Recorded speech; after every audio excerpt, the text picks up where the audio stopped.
So instead, what we did was we went and did. We're selling a lot to marketing people and marketing ops people, commercial ops people, and they spend a lot of time on LinkedIn. So we basically build up an audience on LinkedIn by talking to these people. And that has been probably our most successful growth factor. Hello, everyone. Welcome to the B2B SaaS Podcast. Today we have Lars Grønnegaard with us. Hey, Lars. Welcome to the show. Hey, Upendra. Thanks for having me on the show. All right, Lars. So let's try to understand what your company does, right? And why customers pay you money. Can you talk a bit about that? Yeah. So I'm the CEO of a company called Dreamdata and a co-founder of the company.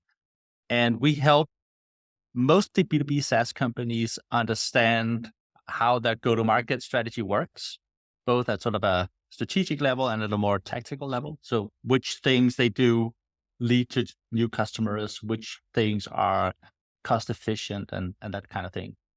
All right. So I want to deep dive into this a bit, right? So can you just pick one of your customers, right? And help me understand, right, how you're helping them exactly. You can talk a bit about the specifics here as well, right? What your product does exactly, right? And how you are able to do that.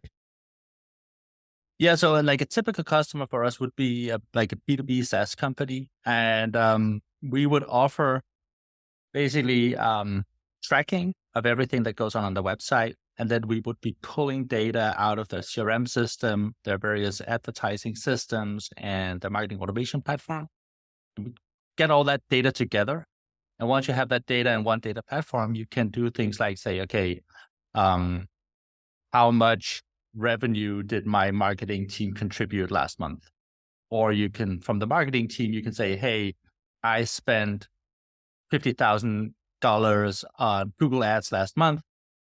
Was some of that actually effective? Did some of it impact the pipeline? Was some of it like without any impact? And then you can remove spend and you can sort of readjust your spend. And then you can also, like for ad platforms, you can feed some of the data directly back to the ad platform so that they can optimize the ad serving based on that. All right. So where do you pull in all of this data from? You mentioned ad platforms. Are there any other data sources that you typically sort of pull in data from? Yeah. So like we mostly work with B2B SaaS companies. So very often LinkedIn ads is a big source of advertising leads. Google ads, especially search ads, but also display ads. B2B SaaS, like we are big on G2 and Capterra, so review platforms are also important. So that's some of the platforms we pull data from. And then big CRM systems like Salesforce is, of course, a very big one. HubSpot is also becoming more and more popular also in mid-market. And then we have tracking data, which either we have our own tracking infrastructure or we can pull data from products like segment.com. Got it. And do you have any intelligence added on top of all of this data, right? Is that your product or are you just showing all of this data in a nice, easy to use fashion? I think the big, of course, it's like at the end, there's some intelligence, but I think the very hard part is actually stitching all the data together into one data model. That's where, if you want to build this yourself, that's where you're going to break your neck because you're pulling data from maybe 10, 15 sources, maybe 20 sources. Each source has a representation of the user, of the company, maybe a representation of business value and a representation of something somebody did. So they're like every object in your data model exists in all these systems. And now you have to deduplicate everything, stitch it together so that you could basically say, hey, this pipeline deal I created yesterday, okay, which company was it for? That's easy. Who were the people? Who were the other people I already know in other systems and what did they do? And if I can associate some money I spent, how did that impact? So tying it all together, that's really the big sort of effort of our product. And then once you've done that, you can apply different types of advanced statistics on top of it. We also do that. But typically, like if you are, say, a data team internally in a company, that's probably what you like to do. Yeah. What you hate doing is all the stitching of data. So we have customers that use our product like very tactically out in the show, like looking at the data in our product, but we also have lots of customers that are basically just taking our data models, putting them into BigQuery or Snowflake and using them there in their own, as part of their own data infrastructure. Got it. Let's talk about your customers here, right? So how many paying customers do you have on your platform as of today? So we have 100 paying customers, and then we have roughly 300 to 400 free customers. So we have a very sort of a super useful free product. Okay. We also have to think it's useful. But basically, if you're using Google Analytics for your web analytics, it's not that great for B2B companies because you're typically just counting people. So we have like a B2B equivalent of Google Analytics that we offer for free. So we have like 400 to 500 customers on that are free. Yeah. And then we have around 100 paying customers that are using sort of pulling in all the different data sources and getting the product. So I want to get a sense of how big these customers are, right? Typically, how much do they pay you on a monthly or on a yearly basis? So the average customer is paying roughly 30,000 euros or dollars annually. But we have customers that are sort of stepping into the enterprise sector, but we are definitely sort of a SMB mid-market type of company at the moment. Got it. Right. So that makes a lot of sense. And I want to understand your growth as well, right? Before we move on to your growth journey, right? So like last year, like 12 months before today, right? So where were you? How many customers you had on your platform? So last year we roughly 4x'd both our revenue and our customer base, paid customers. So we had like a very good year of growth last year. You essentially moved from 25 to 100 odd customers in a year. That's what you did. Something like that. Yeah. Right. So we're also at the beginning of the journey. So growing from a small base, you can have some really hefty growth numbers, but it was a really good year for us for sure. So let's talk about this, right? So where you're getting all of this growth and customers from, like what's really been working for you? Just start from your top of funnel so that we could deep dive and understand how it's all working for you. Just purely from a top of funnel perspective, like what's working for you as of today? I think we've tried many different things, and some things were not that effective. We did outbound sales, which is maybe a go-to tactic for early stage, and it maybe also because of the people we were, it didn't work very well for us. So instead, what we did was we we're selling a lot to marketing people and marketing ops people, commercial ops people, and they spend a lot of time on LinkedIn. So we basically build up an audience on LinkedIn by talking to these people. And that has been probably our most successful growth factor. All right. So what do you mean by building audience? I want to understand this, right? So is it you establishing yourself as a brand or influencer, or like, is it that company's brand? Like what's happening on LinkedIn? Just deep dive into it. Me and other people from the company. So we made a sort of mission for everybody in the commercial team to be very visible on LinkedIn and communicate to our sort of core audience, our ICP and core persona, and basically engage with them and talk about things that they care about, which is marketing, B2B marketing, B2B SaaS marketing. How do you do it? What worked, what doesn't? What are the pains? Basically, I think it's not that hard if you're super excited about yourself. It's just talking about the stuff that you love and building connections with these people. And for salespeople, because sometimes we have salespeople that would come in from other verticals. Well, that is part of their onboarding is, stepping into this social media selling strategy and building up their audience. Okay, so I want to understand a bit more here, right? So just help me quantify, right? So out of you've got around 75 new customers, right? So what proportion of these customers have actually discovered you through this social media strategy of yours? Yeah, I would say probably 50 to 60%. And what about the rest 40? Can you just help me close that? So the rest, I think we have. So our product solves some problems that people are actually looking for solutions to, like for instance, revenue attribution. It's something that a lot of customers out there are looking for solutions to. So for these, say, high demand searches, we rank really well and we pay for them. So we also do paid search. And then we also have a sort of quite aggressive strategy on review building and building a presence on G2 and Capterra. And, if you are enterprise, you're doing a lot of talking to analysts at Gartner, etc. But for our market, we're better off investing in G2 and just like getting our customers to talk about us there. And that's also very effective. And then we have, because we integrate with a lot of different technologies, we also have sort of a trickle of customers coming in from those technologies. So, you're on HubSpot, but you're looking for someone to fix attribution for you. Okay, you'll find us. Or you're on Segment, you'll find us. Got it. And this is your top of funnel, right? So just, I think obviously I want to focus on the most, brilliant thing that you're doing, right? So just talk about this LinkedIn social selling strategy that you have. Just talk clearly what's happening, right? So how many people on your team, what exactly do they do on a regular basis? Do you really go and connect to these cold, cold leads out there? What's the exact strategy? Just talk about that process here. So the strategy is like, one, make sure you use up all your connections. And two, make sure that you understand that you talk about something that people care about. Don't talk about your product, don't talk about yourself, but talk about the problems that you share with your customers. So you're a salesperson, you're selling. Okay, talk about selling. That will help you engage with an audience that cares about selling and go to market. Don't tell them that your product is going to be fantastic and solve that problem, but just talk about, how you use your own product, or how you have pains with your boss, or whatever it is that is like something that you care deeply about. Just be quite consistent about talking about that. That's how you build an audience. And it can be, things can range from very serious topics. So it could be like, you're struggling with your boss, or like you're burnout, or like you can have different things that are like heavy topics, which are relevant. But you can also have very light stuff like, memes, or you post like, repurpose memes, and we have a lot of success with that.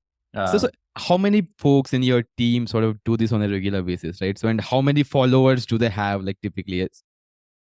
So we have around like 8 people doing this very regularly, and the most successful of them have like plus 10,000 followers. And if you're new to it or not as active as the best of us, then you might be at a couple of thousand followers. So, and do you as a company, focus on building this audience as well, right? How do you grow that 10,000 number to, let's say, 20,000? Do you have any tips or tricks there, or it just happens organically for you? We made a conscious decision to make this personal. So I think that's also maybe the risky part of it. It is not as such a company asset. It is more of a personal asset for the commercial person, for the salesperson, or the CS person, or the marketing person. And that works really well on a platform like LinkedIn, where it is personal. But of course, it is, in that sense, a bit risky, because it is not Dreamdata that has all the followers. It is Laura who has the followers, or Stefan, or you have to live with that. Okay, so it's just you depending upon your team, teammates to sort of go about doing their business and getting things done, right? So you don't have any, particular strategy or, vision around how many followers you want to grow to. It's just happening organically. Is that how it is? I think it's happening organically, but also by us talking a lot about it and leading around it, making space for it, and also, like talking about it as something that is important to the company. Got it. Because that is building a lot of pipeline. Right? Got it. It is. So let's move on to your bottom of funnel, right? I mean, you've got, great sort of leads coming in, right? What happens? How do you close a $30,000 deal, right? Like what happens after that? Do you have any sales steps sort of trying to chase those leads and close them out? And how does your sales cycle look like? Yeah. So we have like an inside sales team that will engage with inbound leads. And the typical inbound lead for us is someone signing up for the free product or somebody requesting a demo. And I think we also early on made a decision to have a very scalable product so that we could offer free trials and have a free product. So that's part of our maybe DNA as who we are as product people and company builders. So that's a fundamental part of our sales cycle, is letting people try the product so that they can see that it actually works and that it does what we promise it will do. So that's fundamental. And then apart from that, it is, you can say, because you're trying the product, it becomes a bit more of a, say, helpful sale, where the salesperson is maybe less aggressive on pushing the product and more sort of a helpful person trying to, a bit like customer success type of person, helping the customer see the value of the product. So how many sales people do you have on your team as of today who actually managed to close these 75 deals last year? We have 4 people. 4 people ended up closing 75 deals, approximately of $20,000-$30,000 ACV. Yeah, that seems insane. last year. That seems insane. Well. Like like how is it even working for you? I mean, like, what's really been working, right? Is it just because your product is too good, or what's do you have any insights over there? I mean, it's just too good, and too good to the growth I story, think to be honest. I would say the big thing for us has been the ability to let people try the product. That's been very important for us, and as part of our sort of So way of doing talk about sales. what happens, right? Let's say an inbound lead discovers you, right? And they start trying out your free product. They derive some value out of Yeah. it. At this point, what happens? Does your salesperson jump there, and what exactly does he do, and how does he end up converting that lead? Just talk about that process. Yeah, I think there are two paths. So one is like you're signing up for the free product and you're actually just using it. Then we will qualify you as ICP and not like, are you sort of fitting our ideal customer profile? If you are, then we will have somebody reach out and in a helpful way say, okay, can I help you try the product and see if this is something that you might consider buying as well. Okay. So that's sort of one path. The other path is like a demo request, which is more of a standard journey, which is like you come in, you ask for a demo, you book in the calendar of a rep. And then we would typically go through, the steps of a normal qualification. You'll talk to people, try to figure out if they have a problem we solve, etc. And we would also very often throw in like trying the product. It depends a bit. The larger the company, if you're a large company, it can be hard to try a product because maybe the biggest commitment for a large company is maybe not the money, it's more giving us the data. So they are more, they're not willing to actually try the product because getting to a stage where they can commit to giving us the data actually requires them to go through the entire buying process. So are most of these customers trying out a revenue attribution platform for the first time, or are they trying to switch from somebody else? Like how does this, it varies. data look like? It varies. So European customers, very often it's a first time purchase. US customers very often have had experience with other platforms and are second or third time buyers of a similar type of product. Got it.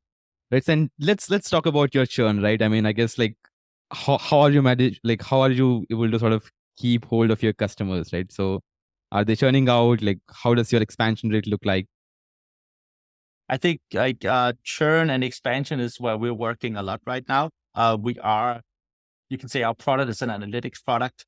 And right now that's, at least for a lot of our customers, that is what it is. And it means that you're relying on people to look at the product and use the product and do their own analysis and put it into action.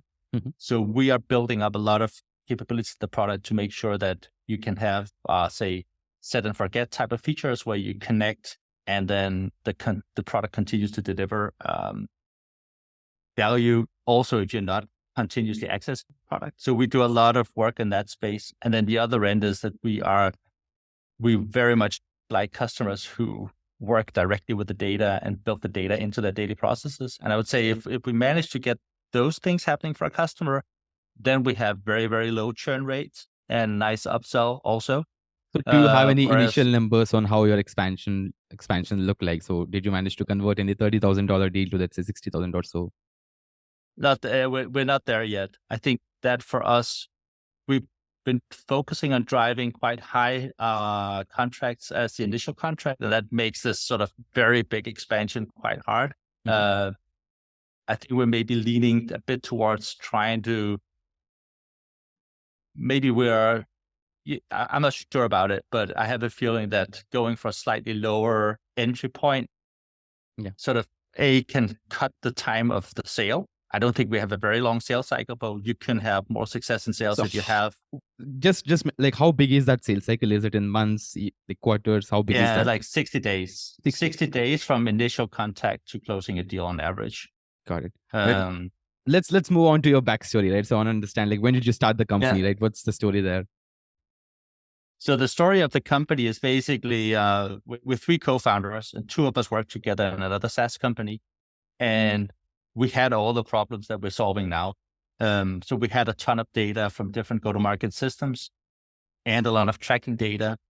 And the last thing we wanted was to spend like 2 years building data infrastructure, putting all this data together. But there really wasn't any way around doing that. And basically we said, okay, so we solved it in that context. There was a company called Trustpilot, and that was great. Lots of value out of that. We had insights that we could never have had any other way, and lots of nice automations based on it. So it was great, very successful project in the company. But at the same time, we're like, why is this not a product? Like, why did we have to do this when we were using HubSpot, Salesforce, Segment, Google ads, Facebook ads, LinkedIn ads? Like, we were using all the standard stuff. Like, why did we have to sit for 2 years and build data pipelines? That just didn't make sense because it was so standard. Yeah. So that was the fundamental. And where did you get your first couple of customers? The first customers, I think what we did is we are sort of coming out of a product and engineering background. So we were quite careful about not assuming that other people would want what we thought was a great idea. So we basically went out, pitched just based on a, deck to network in Copenhagen, where we're from, and try to find like if anybody else in similar situations we had an idea about who we're going to be selling to, approaching them, would they actually pay for this? And at some point where we had a couple of people say, okay, we'd actually pay for this. Okay, great, pay us. And then we built sort of initial prototypes with them. That's how we got started. I think that's maybe, it's like 2018. Yeah. And how many folks do you have on your team as of today, right? How big is your company? 35 people now. And how many in the GTM, go-to-market?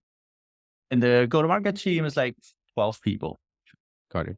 And yeah, just did you raise any external funding so far to build your company? Yeah. So we raised actually on three occasions. So we raised, 19 from Seed Camp in London and some other investors, some local investors as well. And then in 2020, also from a London investor and an Icelandic investor. And then we just raised a Series A from a German investor end of last year. Got it. All right. So one last question here, right? So what's the vision here? Where do you see your company growing in the next 5 years or so?